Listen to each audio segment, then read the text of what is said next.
Шампо Люлин. Има един слаб отбор, бригада. Готови ли сме? Уважаеми дами и господа, добър ден. Пореден жребий на господин Ивайло Иванов Кантона. Вече 718 жребий в кариерата. Тегли, ама тук пък ще най-сериозните 8 отбора са се събрали. Идеята на нашата сбирка е да изтеглим жребия за четвъртфиналите на Verso Travel Cup. Купата на лигата, знаете, тая година кръстихме на най-сериозната туристическа агенция в България, Европа и света, Verso Travel. Тук, разбира се, и моят голям приятел Петър Георгиев от Verso Travel. Вие малко се разделите. Вчера някак мач сте играли, разбрах. Да, приятелския мач в Каса Бира. Така ли, колко свърши? Равенство? Така че победихме сега.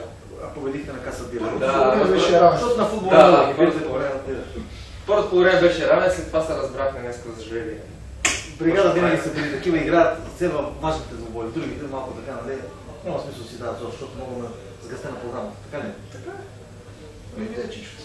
Ще правим шампиони тази година, но да бият бригада. Така. Сега знаете всички защо Иво е при нас. Бригада са носител на миналогодишния трофей. Победихте трудно на финала. Хищниците е така сериозен отбор. Да. Какви сте спомените от миналогодишния финал? Точно го запомниш финал? С много спорен матч и с много красив гол на Джо. На Джо. Не като твой, нали, уникално красив. Миналата година, нали, пак да кажем, че спечели наградата за гол на сезона срещу Чичовци, да? Чичовци. С моя приятел Лукчето. Лукчето, да. Но той тогава не се отказва футбол. Май. Там треньорче ще му е добре. Добре. Тази година наградата, както така сме обявили до този момент, е от Verso Travel, шампионски уикенд на остров Тасос, Гърция. Така ли? Гърция, да. Гърция, да. Добре. Защо отбора на Verso Travel го няма на четвъртфиналите? Какво се случи? От колко момент? От приятели. Ти каза, че са доста сериозен отбор. Не знам къде стигнем след нас. Тази година имаме проблеми. Не може да се видим всеки матч и така. Много хора казват, че умишлено така не искате да играете за тази купа, да не кажат, нали, ето. Отбора на Verso Travel ще стане. Това го има. Те пак даваме наградата, ако вземем накрая наградата. Ясно. Бригада 5 на един ги бихте вчера. И ние затова в първенството такива отбори като тях биеме за купата да си играят. Точно така. Затова си играме за купата. За какво се доказваме? Чичовци, виж как се борят. Всека година се борят, но трябва да я вземат. Трети тим не верам да ги изместим. Лошото за другите отбори, че нямат мачове Чичовци и бригада. Отново, не? Това беше. Поне за първенството. Имат си първенство с Корил. Чичовци тази година са един много сериозен отбор. Миналата година имаха така леки проблеми вътрешни, са изградили един боеспособен отбор и разбира се, са според мен фаворите и за първенството, и за купата. Така, да прочетем 8-те отбора, които са в жребия. Бригада. Няма какво да правя представяне на този отбор. Шампо Люлин, отбор от третото ниво на английска неделна лига. ПФК Чичовци. Стабилните, малки страсти, които преди няколко дни победиха с 6-1 носители на Лига България, МФК България Атака. Телерик, представител от IT шампионата. Барса, много сериозен отбор от Столична аматьорска лига.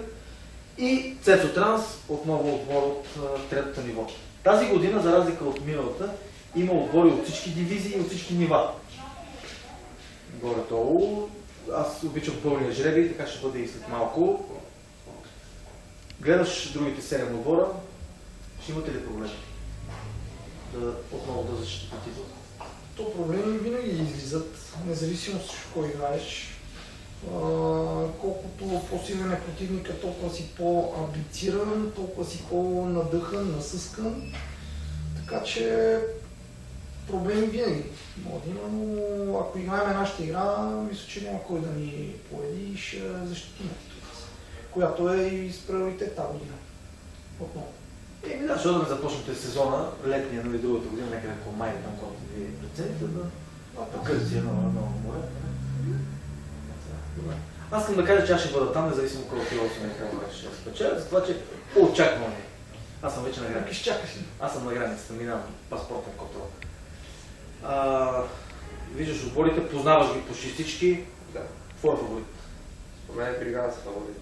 Нищо, че вчера ги бихме, но така мисля, че за първенството не си не влага толкова сили, както и там каза, че приоритет на купата. Мисля, че там се събират пълен състав и няма проблем. Както всички големи отбори имат приоритети, така и бригада купата. Добре. Тази седмица в сряда и в четвъртък ще бъдат отборите. Оттам нататък ние сме сложили една програма, но все пак ще се съобразим и с отборите. Да може да има една удобно, да не са кантона на уикенд някъде любовен, ние са точно тогава да играем. Не става, ще гледаме, нали?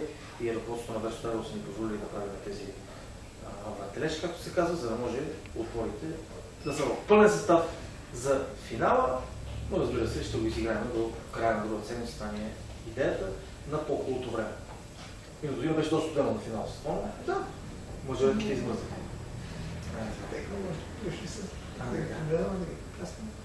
Добре, ами да почнем към жребия.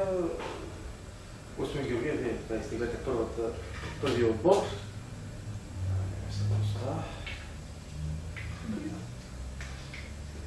ФК стабилните от град Елин Пелин. Айде, сбегам. Потом чичуци.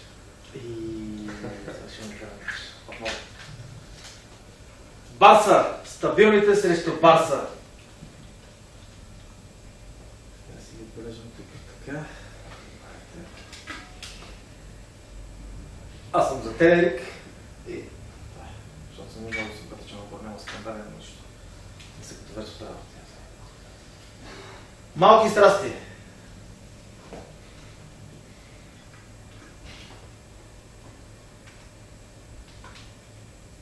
Малки страсти ще срещнат Цецо Транс. Имаме всякои останаха. Бригада, Шампо, Люлин, Чичовци и Телерик. И има шанс да се разминете с Чичовци. Аз не искам да се разбирам. Ти искаш за мен действие тогава. Трябва да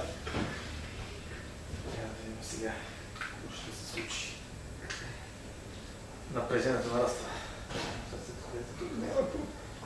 Но знаеш, че... Шампо, Люлин! Ай. Айде, давай за Телерик.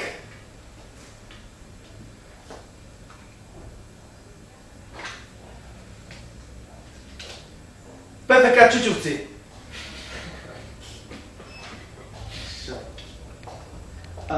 Така, искам преди малко да кажа, че разговарях с капитана на Шамполин, с обажава да жребе Коста. Вика, само бригада да не се пак, дори ще ги бием. Значи горе-долу Изпълнили са? и изпълнено, да. И Телерик срещу бригада. Вие все пак по-скоро. Та студената. Бригада. И Телерик. И как се размияте всички фаворити. Добре. Сега почваме. Барса срещу стабилните. Това според мен е дербито, нали така? Барса стабилните. И пак дери в Така. зависимост от стабилните. При тях. Цецо Транс срещу малки страсти. Шампо, Люлин, Чичовци. Така. И бригада Телерик. И преди ти да кажеш какво мислиш за жребия, аз ще кажа, че така дербито е стабилните и бас. Няма да го коментираме на 100%. Спрямо класирането, другите три отбора може би не трябва да имат проблеми. Спрямо класирането отбора, не моментната форма на отбора. Едни са в А група, други са в В група или в първо, трето ниво, както искаме да го наричаме. Се има две нива. Телерик, сериозен противник, от сега искам да кажа, не ги подценявайте, те могат доста. Имат доста добри нападатели. Предполагам, че ще играеш някой от матчовете или пък ще поканим някой ден. Днес да гледат матч. Може да ги гледаш. Няма да ти е много лесно, но фаворите си е фаворит. както каза ти, дербито е бас и стабилните и пак дерби, в зависимост от това стабилните как ще се съберат. Дали ще се съберат и какво случва в тяхната царекамия. Както каза, другите отбори би трябвало водещи и малки, трябва всички си бригада да си вземат мачовете и да се поздравят с успех. Но да не забравяйте, че FA Cup, както в Англия, има доста изненади. Аз ще се радвам пък да има изненади. Да. Преди 2 години така Версо трябва да поднесе изненадата. Отстранението на кой да е бригада. Да, Веростана тогава бяха на долното ниво. Да. С Дуспи, ако не се лъжа. За да успеем, а той си беше много сериозен мач и през цялото време момчетата си боеха. И после за малко да се вдихаш, не знам ли падахте. Да, Петър беше, да. На това времето беше. Ясно. Добре. Който не е за жребен? И аз, както това споделям, нашето мнение е, че дербито си е бас след стабилните. Бас не съм ни наблюдавал много, колкото разбирам съм добър отбор. Стабилните виждам, че напоследък имат проблеми, така че мисля, че това ще е дербито. Останалите двубои мисля, че според мен са ясни. Кои ще продължат, малко се трябва да се чувстват и бригада. Ясно. Добре, ами аз пак искам така да те поканя тебе със сигурност, а него не знам дали може да няма желание след това.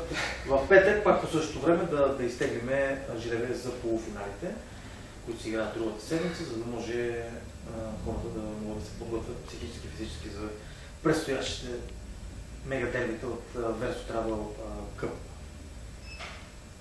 Какво може да завършим, освен да пожелая успех на 8-те отбора. За съжаление 4 ще отпаднат, 4 ще продължат. И в петък надявам се да имаме така по-сериозно присъствие от капитаните на тези 4 отбора. Сега поканихме само легендата, манекена, рекламното лице на лигата. Това е нашия голям приятел. Вчера някаква среща нещо имало. Какво? Шарат ли нещата?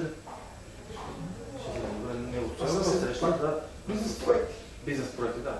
Той е така сериозен бизнесмен, плейбой, футболист, всякакъв, ама така. Съдбата ни го даде да играе в нашата лига, да се срещнем с него.